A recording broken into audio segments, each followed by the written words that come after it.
inamin ni Brosas ang pagiging irresponsable ng Pangulo pagdating sa mga kalamidad ng bansa.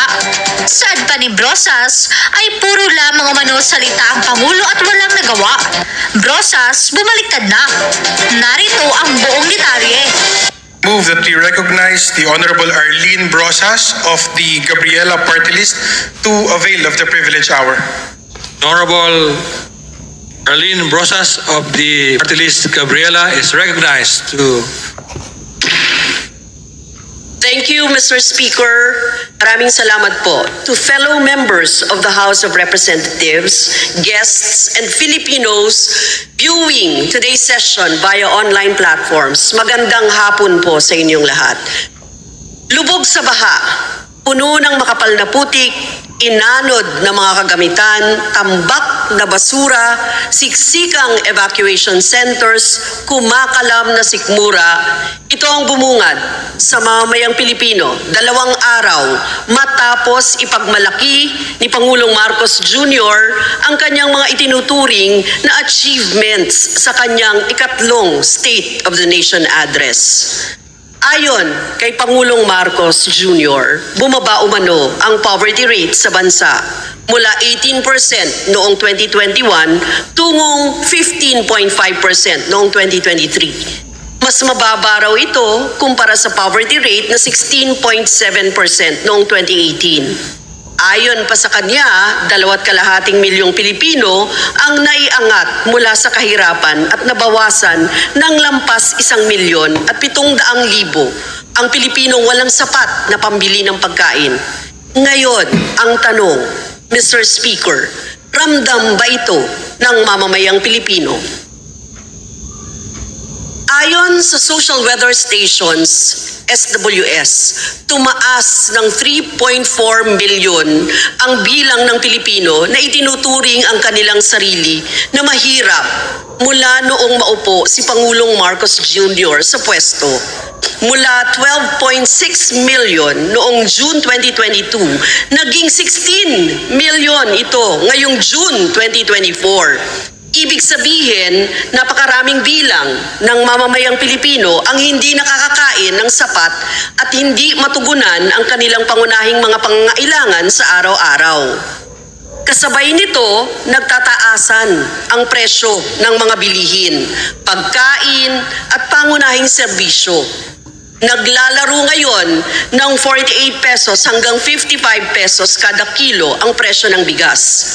Wala pa rin ang 20 pesos kada kilo ng bigas na pinangako ng Pangulo. Patuloy rin ang pagtaas ng singil sa kuryente at tubig. Sa kabila ng kahirapang nararanasan, nagpatupad lamang ng barya-baryang aumento sa sahod ang gobyerno. 35 peso wage increase sa National Capital Region lamang. Hindi ito kayang makabili ng 1 kilong bigas. Pananatilihin pa rin ng Administrasyong Marcos Jr. ang regional wage boards. Kahit napatunayan ang ginagamit lamang ito ng mga kapitalista upang baratin ang sahod ng mga manggagawa. Ibinida ni Pangulong Marcos Jr. na tumaas daw ang employment rate at may signifikanteng pagtaas din sa pagkakaroon ng high-quality jobs. Bumaba rin umano ang underemployment sa bansa.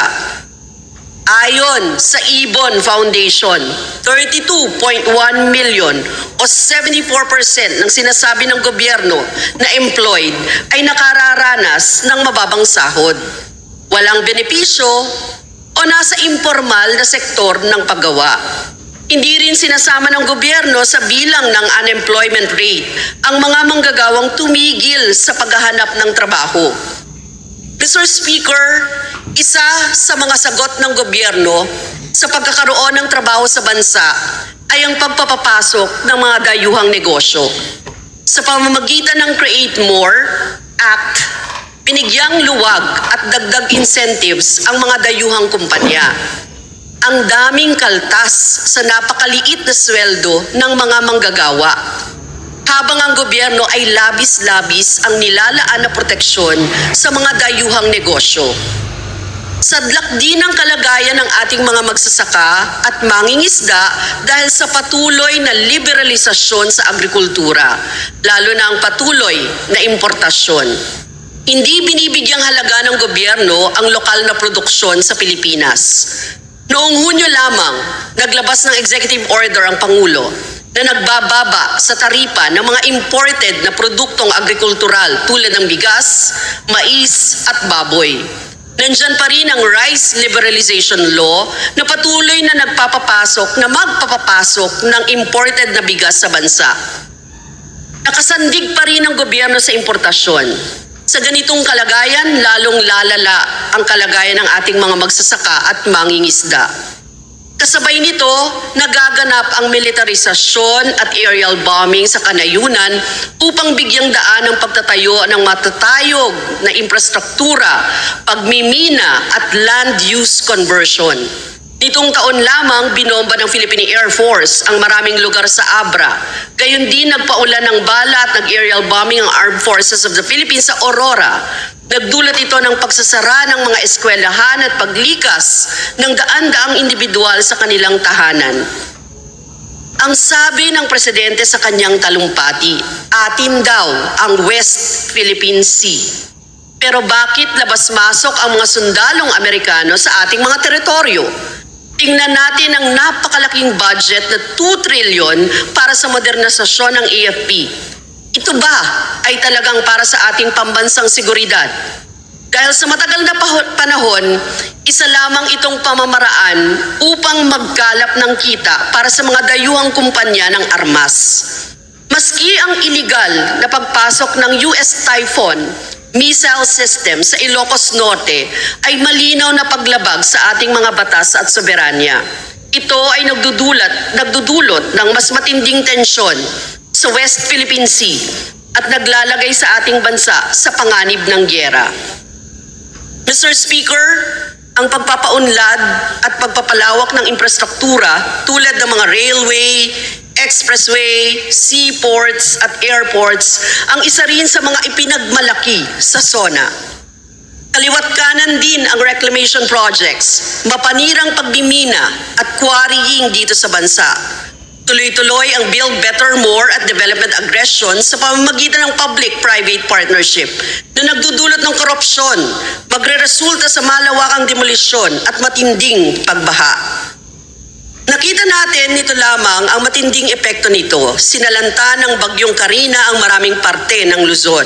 Umabot ng lampas tao ang baha at hanggang ngayon ay marami pa rin ang nasa evacuation centers at hindi makabalik sa kanilang mga tirahan dahil walang kuryente at tubig. Sabi ni Pangulong Marcos Jr. sa kanyang SONA, mahigit 5,500 flood control projects ang natapos na at marami pa ang ginagawa ngayon. May nilaang 351.4 billion pesos sa 2024 budget para sa flood control. Mas malaki pa ito kumpara sa 2024 budget ng Department of Social Welfare and Development.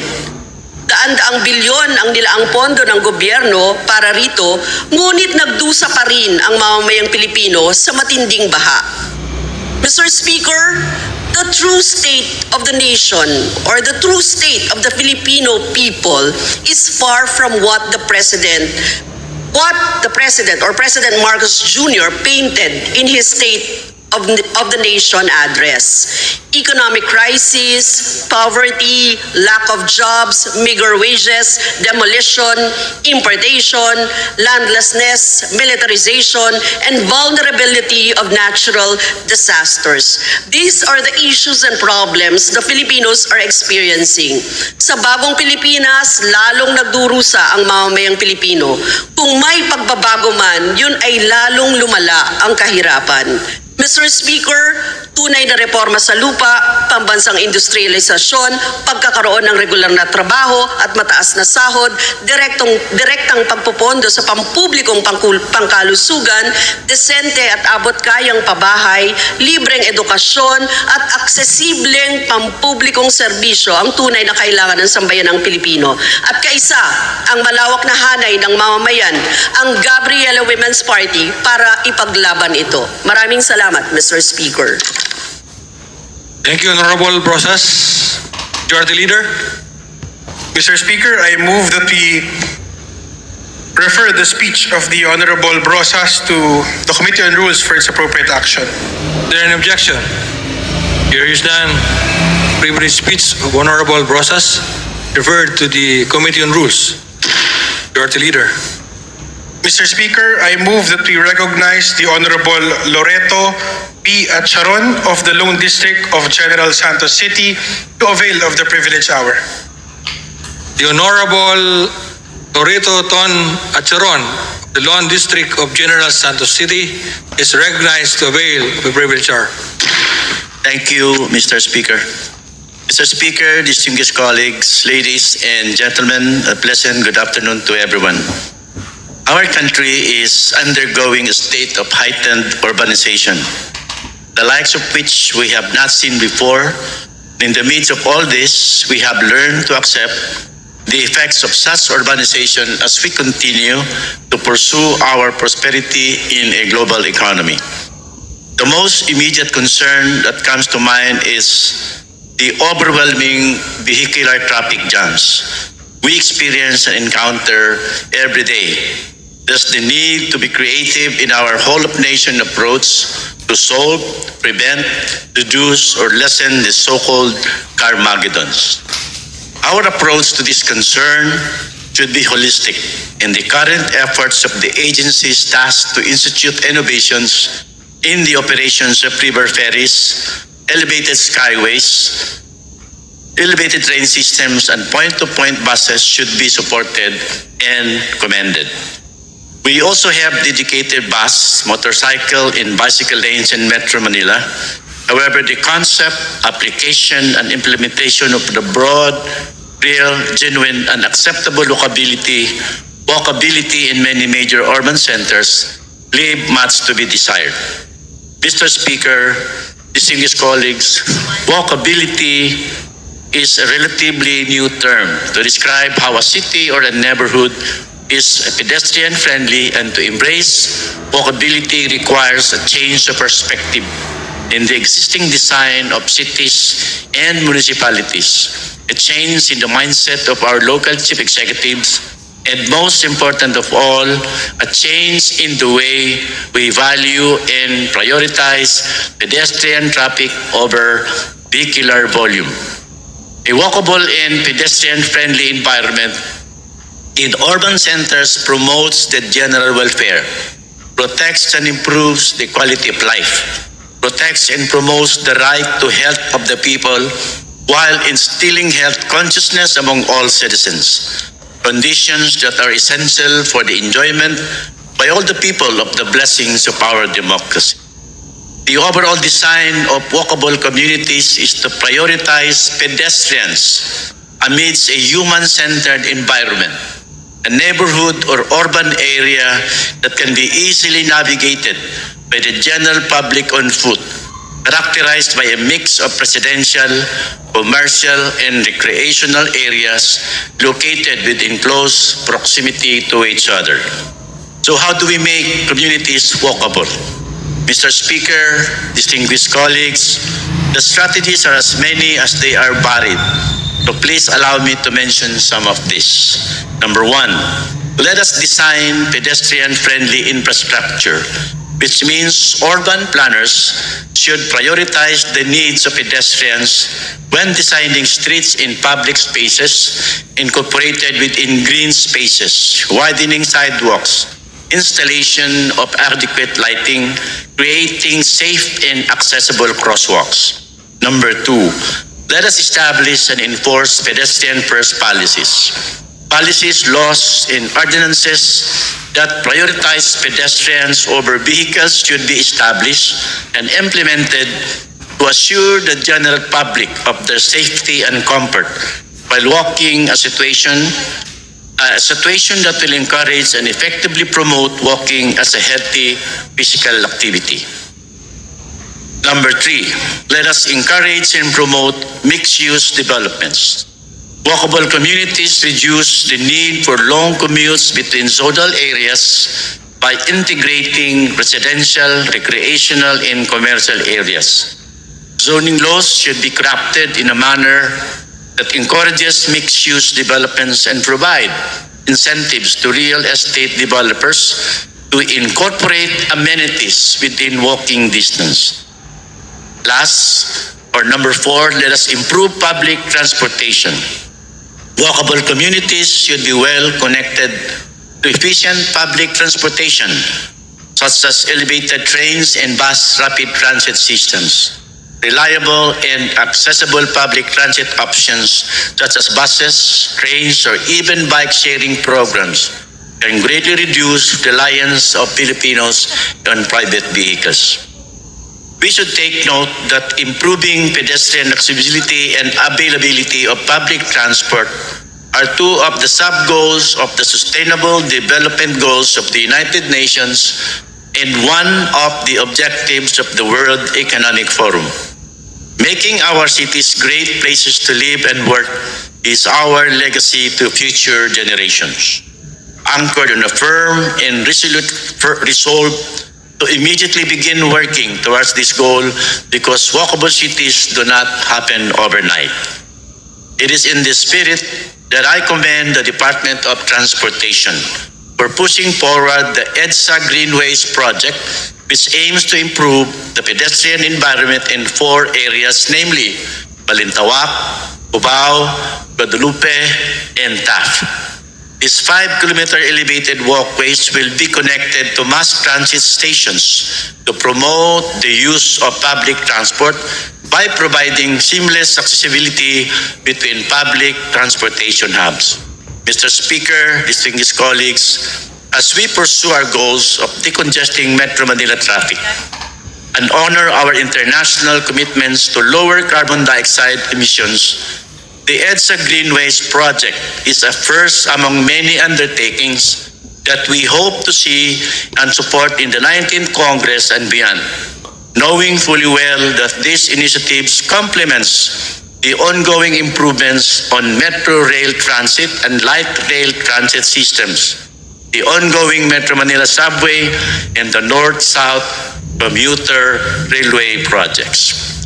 We have to understand that the problems that car-oriented planning cause, and from there, we can look at designing infrastructure projects to be more people-centric and transit-oriented instead of car-centric, so that as we integrate more vibrant, walkable, and bikeable urban environments, we can look forward and be assured of safer, more inclusive, dynamic, and environment-friendly public spaces and communities.